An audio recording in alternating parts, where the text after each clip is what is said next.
नमस्कार, बहुत स्वागत है आपका। स्वराज एक्सप्रेस देख रहे हैं आप, आपके साथ मैं हूं कृतिका मिश्रा और बुलेटिन की शुरुआत करेंगे खबरों के साथ। जहां छत्तीसगढ़ विधानसभा की कार्यवाही जारी है और आज विपक्ष ने एजेंसियों के दुरुपयोग को लेकर स्थगन प्रस्ताव पेश किया।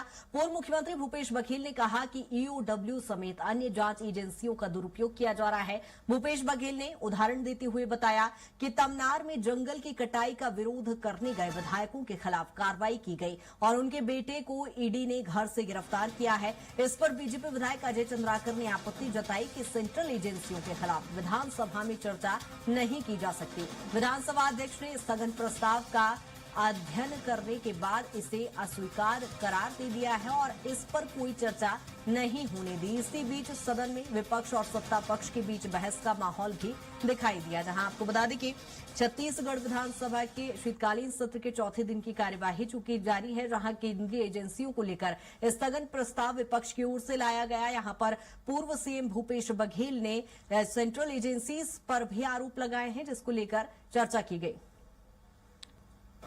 ईडी कोर्ट के द्वारा यह आदेशित किया गया कि ये सोनिया जी, राहुल जी और खड़गे जी के खिलाफ ईडी ने चार्जशीट पेश किया गया है, ये चलने लायक ही नहीं है।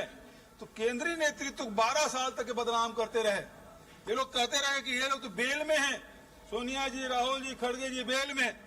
इस प्रकार से बात, और उसी प्रकार से पूरे देश भर में, हमारे छत्तीसगढ़ में भी ईडी का, आईटी का, सीबीआई का और ईओडब्ल्यू का दुरुपयोग करके विपक्ष के लोगों को न केवल बदनाम करने बल्कि उसे दबाने, डराने की कोशिश, ये लोकतंत्र की हत्या नहीं तो क्या है।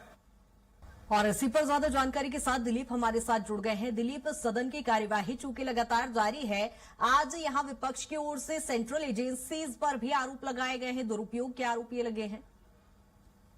देखिए, आज विधानसभा सत्र की शुरुआत के साथ ही सुबह से ही हंगामा देखने को मिला। सुबह 11 बजे ही जब विधानसभा शुरू हुई, सदन की कार्रवाई शुरू हुई, इसके पहले ही कांग्रेस के तमाम विधायक एक तख्ती लेकर पहुंचे सदन में और उसमें सत्यमेव जयते लिखा हुआ तख्ती था। सभी विधायक मौन रूप से पहुंचे, लेकिन वहां पहुंचकर फिर सत्यमेव जयते के नारे लगाने लगे।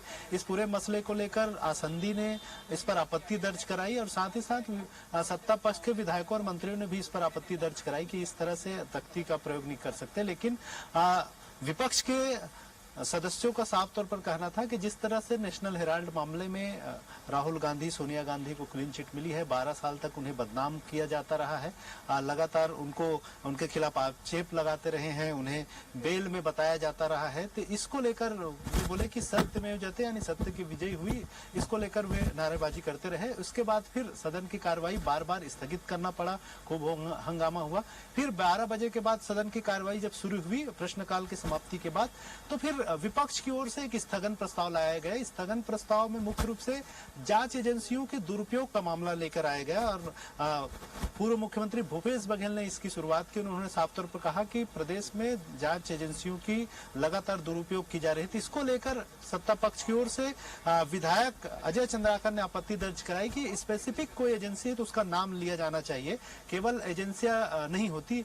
हालांकि ईडी और सीबीआई के मामले को लेकर उन्होंने साफ तौर पर कहा कि सदन में जो सेंट्रल एजेंसियां हैं उस पर चर्चा नहीं हो सकती, उसके दुरुपयोग को लेकर चर्चा नहीं हो सकती। हालांकि इस पूरे मसले को लेकर आसंदी यानी विधानसभा अध्यक्ष डॉक्टर रमन सिंह ने कहा कि स्थगन प्रस्ताव मुझे मिला है विपक्ष की ओर से, उसका पूरा अध्ययन करने के बाद उन्होंने कहा कि इस पूरे मसले पर स्थगन प्रस्ताव को वे आग्रह कर चुके हैं, आग्रह करते हैं। इसके बाद फिर विपक्ष के तमाम सदस्य गर्भगृह में पहुंच गए सदन के और नारेबाजी करने लगे और एक तरह से सत्यमेव जयते, भारत माता की जय और तमाम तरह की नारेबाजी करते रहे, क्योंकि विधानसभा का नियम है कि अगर गर्भगृह में घुसते हैं तो जो भी सदस्य हैं वो स्वमेव निलंबित हो जाते हैं। तो इसी तरह कांग्रेस के तमाम जो विधायक हैं सभी सदस्य निलंबित हो गए, उसके बाद वे बाहर निकले और इसको लेकर भूपेश बघेल का साफ तौर पर आरोप है, उन्होंने मीडिया के सामने व्यक्त किया कि लगातार 12 वर्षों तक ईडी ने कांग्रेस के बड़े नेताओं सोनिया गांधी, राहुल गांधी, मल्लिकार्जुन खड़गे को बदनाम करने का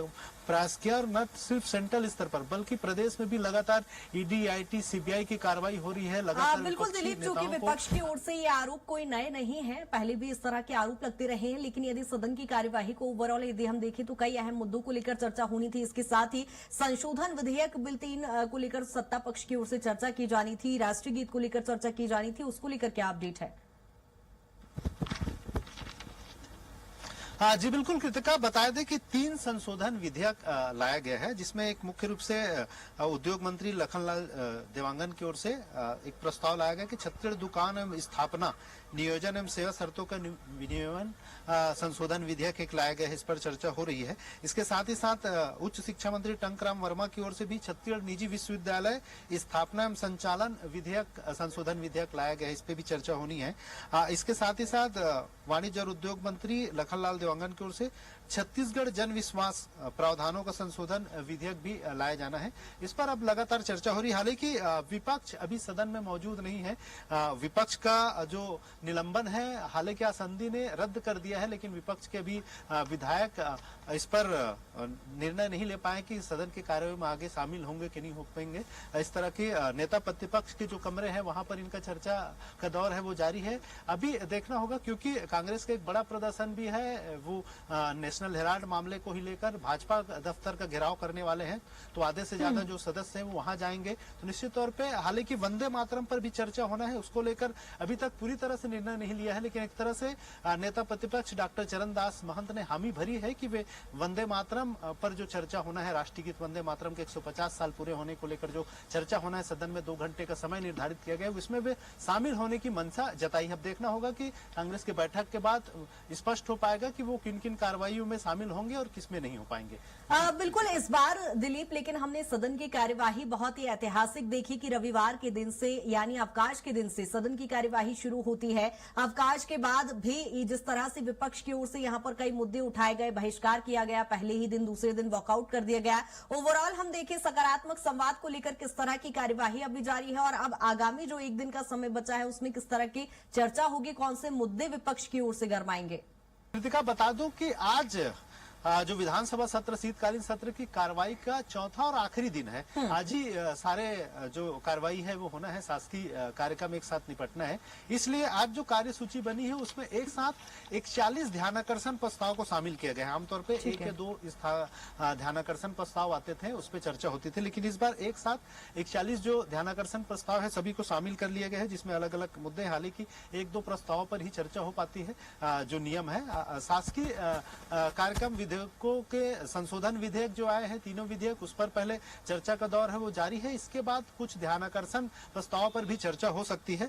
इसके साथ ही साथ फिर जब समय मिलेगा तो उसमें 2 घंटे के लिए जो तय किया गया है वंदे मातरम राष्ट्रीय गीत को लेकर जो चर्चा होना है उसके लिए निर्धारित किया जाएगा। फिर इसके बाद फिर सदन की कार्रवाई अनिश्चितकालीन या अन्य जो विधानसभा सत्र होंगे उसके लिए स्थगित कर दिया जाएगा। हालांकि पहले यह तय किया गया था कि 19 तारीख यानी एक दिन अलग से वंदे मातरम को लेकर चर्चा होना है, लेकिन क्योंकि कल ही एक निर्णय लिया गया, कल देर शाम संसदीय कार्य मंत्री केदार कश्यप के उनके आग्रह पर आसंदी ने आज का ही दिन मुकर्रर किया है कि 2 घंटे वंदे मातरम पे चर्चा होगी। इसलिए आज अंतिम दिन है। आज चर्चा के बाद सदन अनिश्चितकाल के लिए स्थगित हो जाएगी। जी ठीक है दिलीप, सदन की कार्यवाही पर नजर भी बनाए रखिएगा और भी अपडेट लेंगे। बहुत शुक्रिया तमाम जानकारी के लिए।